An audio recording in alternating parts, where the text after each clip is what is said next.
Hello everyone and welcome back to another episode of Team Comp Tuesday, the series where every Tuesday we take a look at a different team in Genshin Impact. And this week we have a new character, so we have a new team based around the new character, Dehya. I love the way she looks and her gameplay's alright, but I'm not gonna lie, someone forgot a zero when they were designing this character's kit.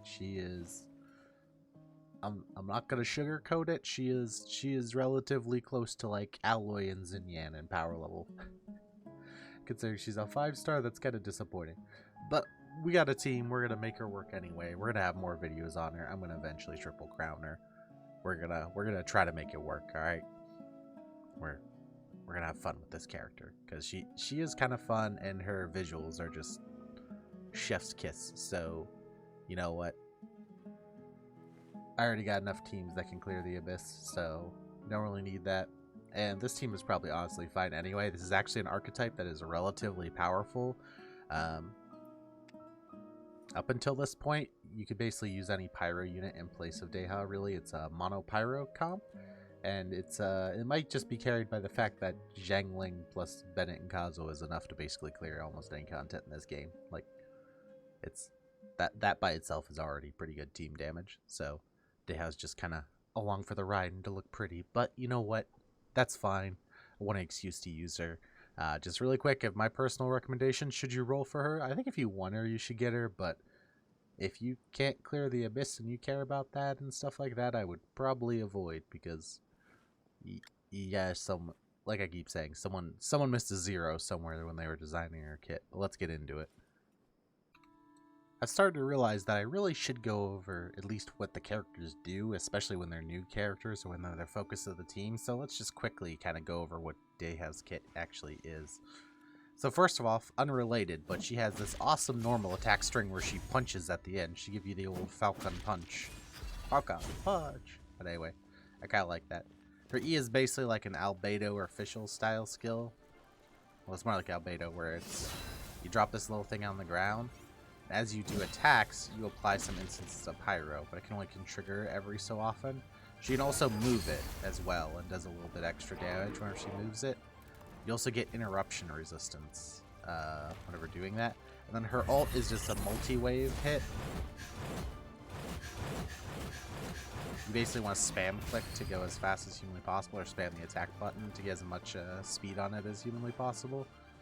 And yeah, it's basically just a multi-wave attack. It does auto-target, which is really freaking annoying. I don't know why it auto-targets, but that means that, like, you have to be a little careful whenever you're using it. But yeah, that's just kind of basically what she does. She basically just has, like, an Albedo-style E and then a burst that auto-targets and makes you do waves of consecutive attacks.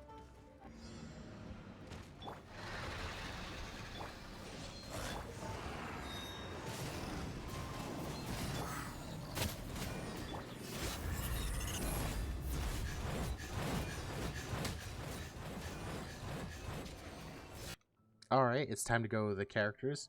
So I don't know if you noticed, but yeah, the Mono Pyro team is basically literally just a national team that somebody swapped child for somebody else, or sorry, an international team that somebody swapped child for something else.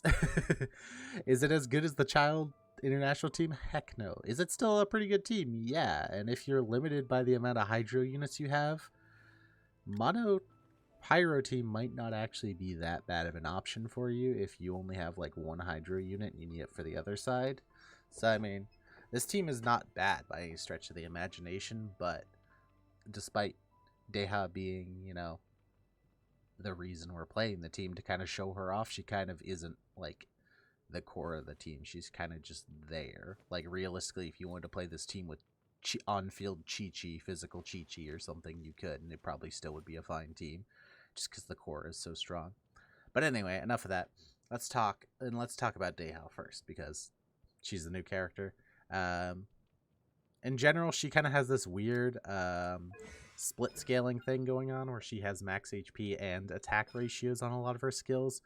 So this means that like attack and HP are relatively close on her, but especially before her C1, which gives her extra HP scaling, you're definitely a little bit more inclined to build attack. But we'll get to why you might want to build something else in a little bit. First, let's talk weapons. I'm using a Serpent Spine. It's actually not insane here because she's very likely to take damage, so the bonus damage effect probably doesn't stick on her for super long, which kind of stinks. But the truth is that, like, there realistically aren't that many good free-to-play claymores or, like, non-5-star claymores for her. Like, the Sea Lord is pretty good, actually, but A, it's pretty hard to get good crit stats with it, and B, I'm not using this stupid fish. Like, it's so derpy and so silly that unless I absolutely have to, I'm not using this thing. I'm using something that at least looks okay on her. Blacklift would be fine, actually. If you can swing it, like if you want it, arguably Blacklift might even be better than Serpent Spine for her. But I already have a Serpent Spine. I'm probably gonna pick up the extra refine this month, or the final refine this month. So I don't know. I think it looks alright, and it's a pretty decent claymore, and if by any stretch of luck you can actually maintain the buff, it's really good. Favonius Greatsword actually isn't that bad of an option either. We'll get to that in a little bit, but she is a very energy-hungry unit, so because of that, you might actually have to sack some offensive stats for energy-based stats. Any of the 5-star claymores are, of course, very good for her. As she does have dual scaling, so even the attack claymores are pretty good. The Bell, despite having the HP substat, is still pretty troll. I wouldn't use it. I'd probably stick to Favonius or Serpent Spine, or the if you are gonna play her in like a Vaporize or a Melt team, the craftable or the Greatsword from the event that's going on right now in 3.5 is pretty good. I don't have it yet, and so is the Inazuma craftable Greatsword is pretty good as well. Let's talk artifact sets. You have a couple options with Dehya. Honestly, on this team comp, I probably should be using an Emblem of Severed Fates set. Emblem is very good for her. It's not locked. Yeah, Emblem is very good for her, and so is Crimson Witch here. Crimson Witch is really like not the best if you're not actually in a Vaporize or Melt team, but I just had an extra Crimson Witch set laying around. Even though realistically I probably should just put her on like Raiden's set, basically. But yeah. I don't know. You can go either way. I have Crimson Witch on right now, also because I was testing out some Vaporize and Melt, but definitely in a Mono Pyro team. Emblem is a bit better. You could also go for any two pieces. So like a 2-piece attack would be fine. 2-piece HP would be fine. 2-piece Emblem is actually even fine because again she needs energy recharge. So there's a couple combinations you have, and for main stats it's relatively standard DPS setup: crit damage hat, pyro damage goblet, and then energy. Oh, this is the different thing. Sands, you probably want energy recharge. This is because her burst costs 70 energy, and she has very little to almost no energy generation herself when she's on field.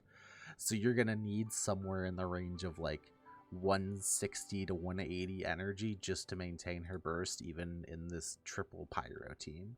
So I would highly recommend, if you're not going to use like a Favonius sword, using an energy recharge Sands, unless you have pretty insane substats. And talents, ult is kind of her main damage here in this team, so I would level that first. Then you can level the E and you can level the normal attack if you want to, but the ultimate is the priority here. Alright, next up we're going to talk about the Anemo options for the team. As always, there's two main options that are good: Sucrose and Kazuha. As this is a mono element team, Kazuha actually has pretty significant advantage over Sucrose. So I would 100% use him if you have him here. Due to the fact that his buff, Sucrose's buff gives Elemental Master, which doesn't do a ton for this team, but this, Kazuha's buff gives Pyro damage bonus, which affects every member of this team. So, including himself, unironically, because he will be infusing Pyro on his burst, so it actually even affects his damage. So pretty good here. Definitely would recommend. Weapons, 2 real options here, or 3 real options, I guess. There's his signature sword, Freedom Sworn, if you have it, is perfectly fine. Favonia's sword, as always, is great for Kazuha. His burst does a lot of damage. Being able to burst as often as humanly possible is great. Dehya and Zhangling both need energy, so the energy particle is relevant here. Iron Sting is always an option. Bigger damage buff, but less access to ult and the energy generation from his thing. Artifacts, as always, Viridescent Venerer with as much elemental mastery as humanly possible while trying to get as much energy recharge on substats. You are also looking for any crit rate substats that you can pick up if you are using the Favonius weapon. Talents, his burst is his main damage source, so level up the burst. If you care about his E damage, you have to essentially level the E and the auto attack, as the plunge attack that he does on his E skill is not actually the damage on this skill. It uses the multiplier from this, so you have to level up both. If you only care about one, though, or if you only care mainly about the one source of damage, then just level up his talent, or his burst, excuse me.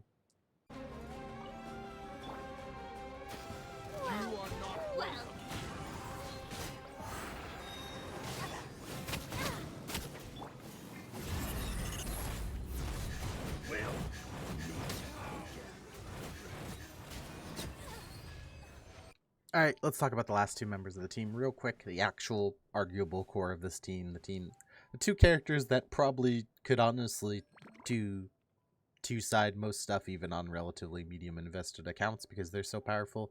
Let's start with Zhangling. Weapons. Catch is generally your best option. I would recommend it if you have it available to you. You can get it from fishing. I am lazy. I don't like swapping my weapons, so I have my Zhangling on a spare deathmatch I have laying around. Perfectly good option. Pretty powerful. Any other crit rate or damage-based weapon is completely fine. For this team, I would not recommend Dragon's Bane, as there is obviously... Actually, you can't use the Elemental Mastery, but unironically, you can actually use the bonus effect on those spears. So the Elemental Mastery is wasted, so I still wouldn't do it, but it's kind of funny that the damage bonus still would apply. So there's that.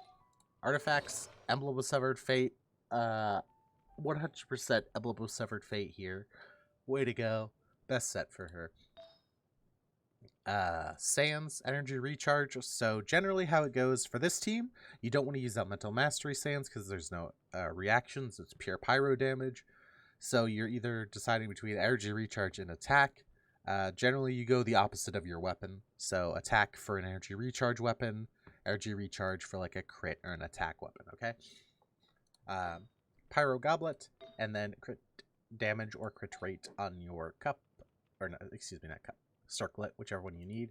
Talents, Pyronado is the important one. Level up Pyronado. Woba is also nice, but Pyronado is the most relevant. And actually kind of funny about her, this buff here that normally doesn't get much use because it doesn't actually snapshot onto her burst, actually does work with like Dehya and stuff. So this will actually increase the damage of your other teammates, which is actually kind of funny. And the Gwilba damage reduction. So her constellations that sometimes don't get a lot of use actually get quite a bit of use in this team comp as well, which is quite amusing. The last, and certainly not least, is the Benny Boy.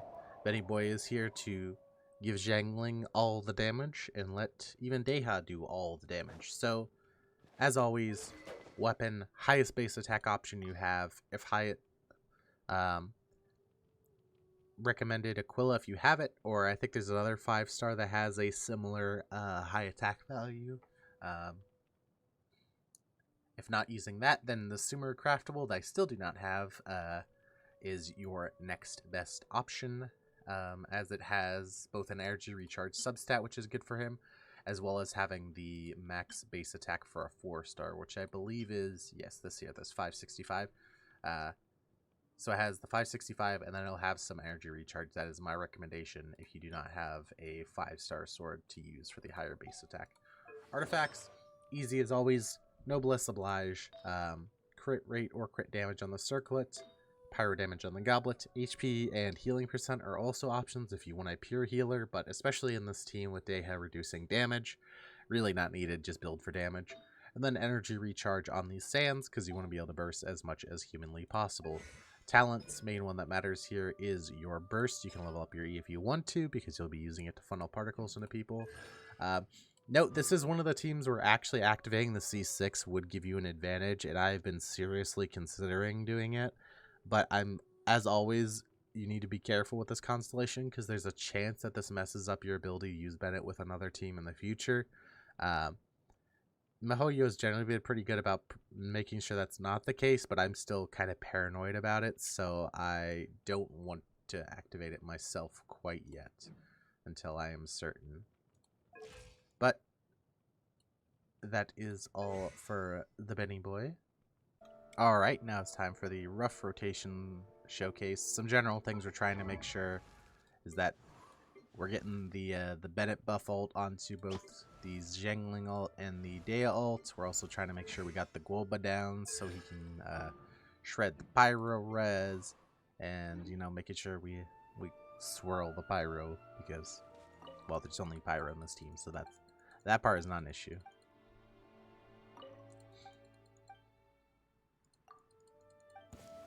So I'm gonna lead with Dehya Z.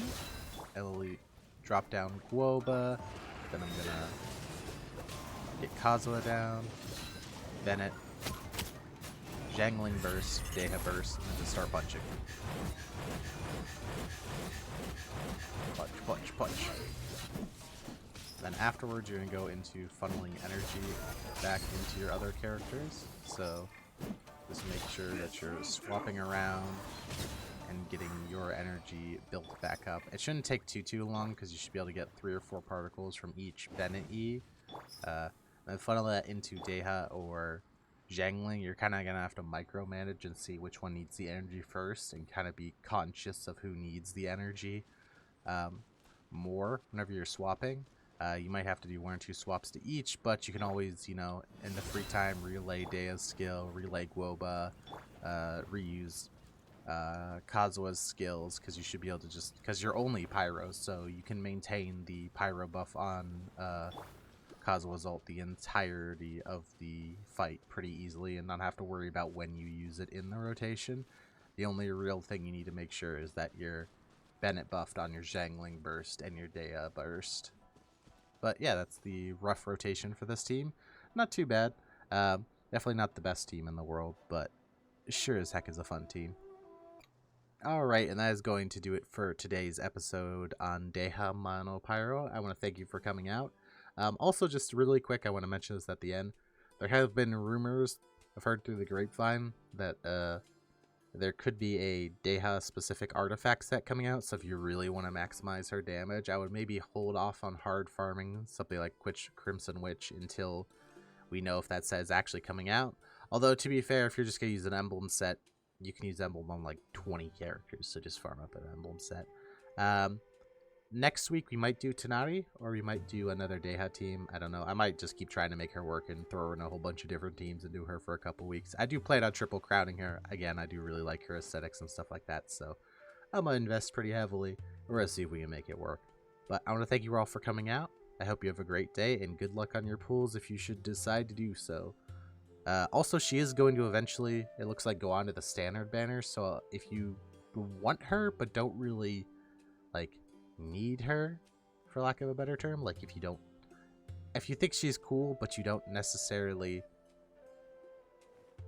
like, she isn't your favorite, I'm not sure I would go for her, because you'll eventually just end up with her. But anyway, I hope you have a great day. I'll see you in the next one.